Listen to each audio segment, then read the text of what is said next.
What's up, YouTube? So this one is War. What was their musical peak and prime? Oh, one of the baddest bands that come out the Bay Area. One of the baddest bands ever.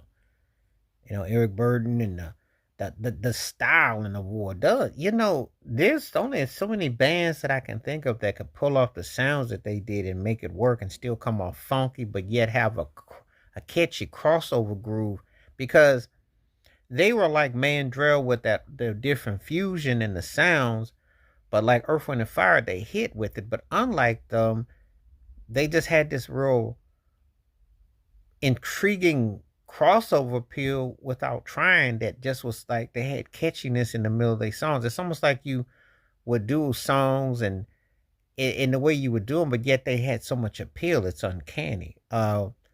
Obviously, when All Day Music spilled the wine, songs like that, they just took on a life of their own.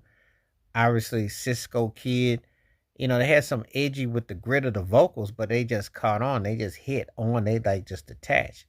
Why can't we be friends? They had anthems. They had political anthems that were catchy, but yet they were connected. I mean, it's amazing when I hear what War was able to do. When you think about it, they are one of my favorite bands, by the way.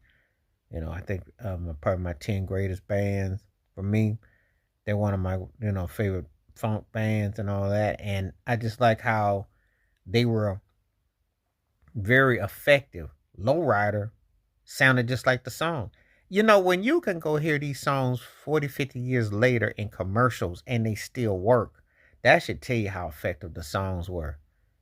The vocals, they weren't trying to be some crooning all smoothed out group. They just did what they come natural. They had this intricacies musically that just connected the dots. I mean, when you hear them, it's like, yeah, song still bumps, still got a groove to it, still got life to it, pockets on point, and they adapted well to the changes. I mean, they still had hits.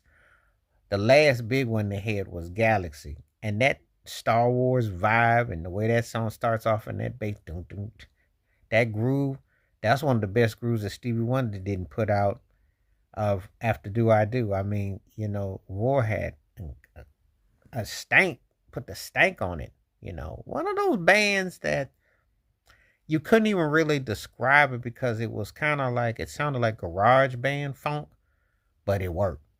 The vocals, the tone, the vibe, but it had machismo, but it was smoothed out in between that it was catchy.